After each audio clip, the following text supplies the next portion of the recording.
Go. On the first few sketches that we had, that part at the end in which he grabbed the ball and he said, God bless America, and he started naming all the countries. With the epic drum outro. That drum breakdown is from the song Café Corron.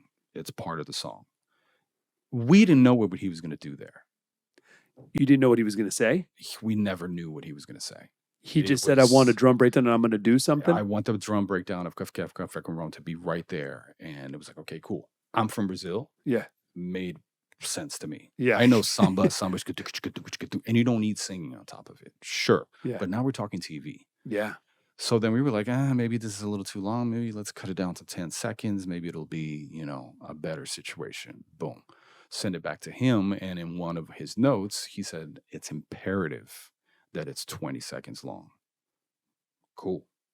No problem. We're going to make it 20 seconds long. I don't mind. His planeros are 4 guys. Usually the planeros are played in that situation because there's only 3 sides of drums. So it's 3 drums and a singer, and that's how they serenade. Harriet looked at me and said, there's going to be hundreds of people on the field, and we need to visually represent the visual, but with the audio. How big that is. We need to augment all of that. Yeah. So when I was in the studio with the guys, I said, hey guys, we need to make a planazo. We need to make this thing as big as possible. So they were passing the 3 different drums in between them, in between the band and all of them. So you have a different hit of your hand. And then we were also tuning them differently. So you don't have phasing issues and all that stuff, right? Yeah. So we got to like 100 and something takes of all that stuff. It was sounding huge. The plena, and I'm going to get nerdy. The plena in itself is a very frequency speaking is very harsh. It's all very MIDI and ding, ding, ding. And that needed to sound massive. And there's only so much that you can do recording 100 and something of them, tuning them to make it sound massive. But it was very important to represent the culture of Puerto Rico. So what did I do when I came back from Colombia, 7 a.m, all that stuff? I know, scientifically speaking, inside of music, you need the subs, you need the highs, you need to fill out the whole speaker, as my great friend Val has always said to me.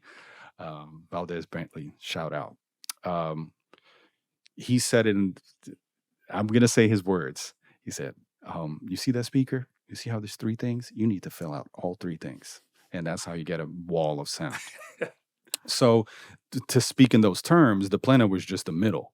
So I added surdos, which is part of the Brazilian stuff. I added some sub frequencies. I added some high frequencies with repique and stuff. But all of these different instruments and things that I'm adding, they're not part of the culture of Puerto Rico. So what I said to John was, make sure that the transients that people are hearing are the plenas always, but keep the other frequencies around so it sounds like this, as opposed to just this little mid thing. Yeah. Right. And we just made that thing gigantic. Now, going back to what we were saying, every rehearsal that we had, it was 20 seconds of drums. To me, I used to get goosebumps because it's part of my thing, but management was telling us he has something really special that he's going to say there. We can't tell you what it is, but there's going to be something special. And it wasn't just that part. It was also the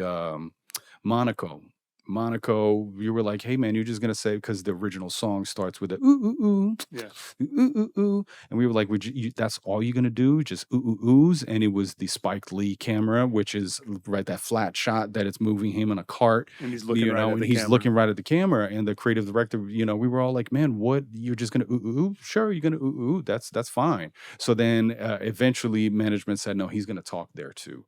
But we didn't know what that talk was, But we're just rehearsing. We're going because we trust this dude. This dude literally has a vision, and all of us are going along with his vision, and we know it's going to be incredible.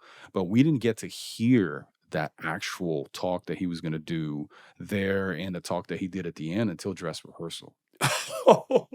So every rehearsal before that, it was just regular.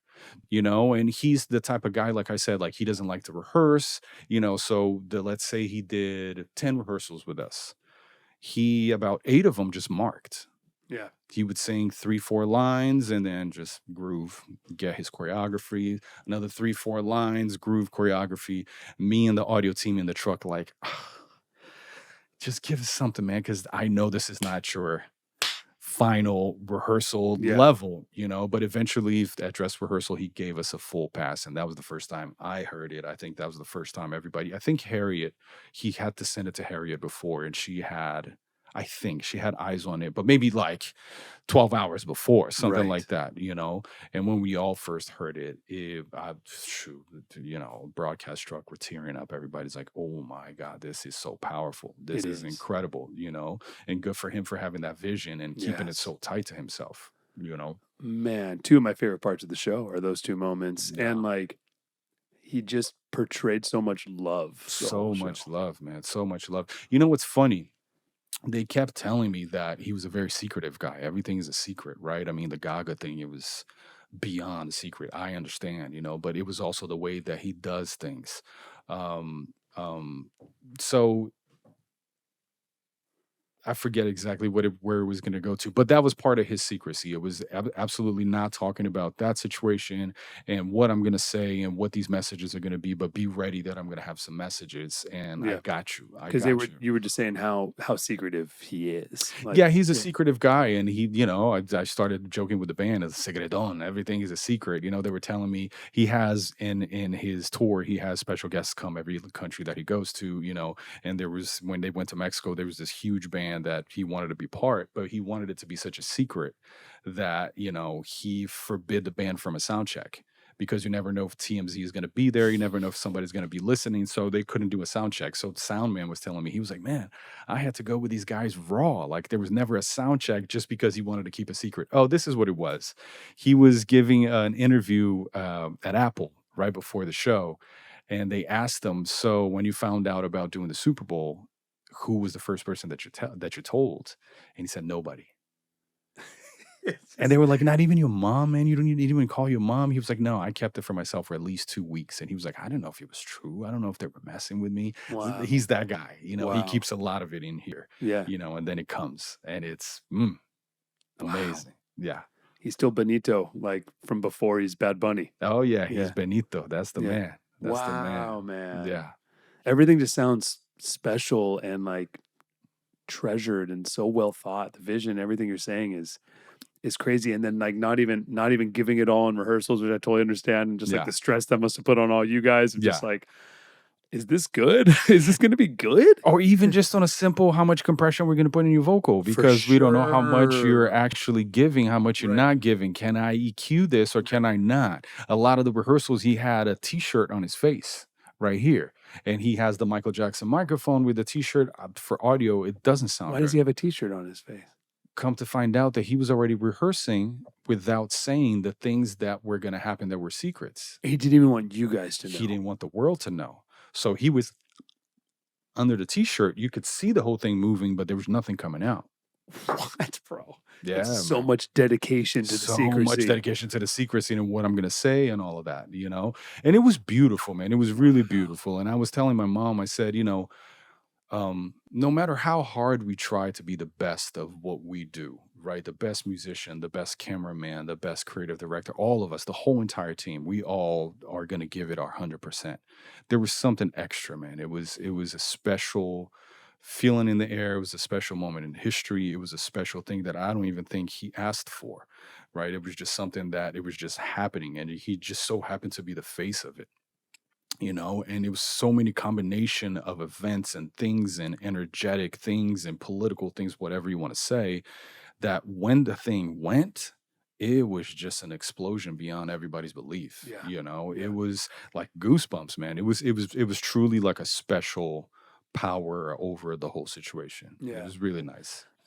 Yeah, the whole moment leading up to it, and then he just took the moment, and I just love and respect him so much for what he did in the moment, because he didn't come at it with anger or hatred. No. He came at it with just like beauty and love and showing how amazing his culture and his people are. That's it. And then inspiring others and that's it. Passing the torch forward. You can do this too. Everything like that's it, man. And representing the culture of everything. Of like I said, with Lady Gaga, he could have put a wall and said, no, we're only gonna. No, he made it. This is Puerto Rico, and Puerto Rico is the United States. In all of the Americas, like he listed. I mean, I'm a Brazilian guy working on it with my knowledge of Latin music. It was so inclusive, it was so beautiful.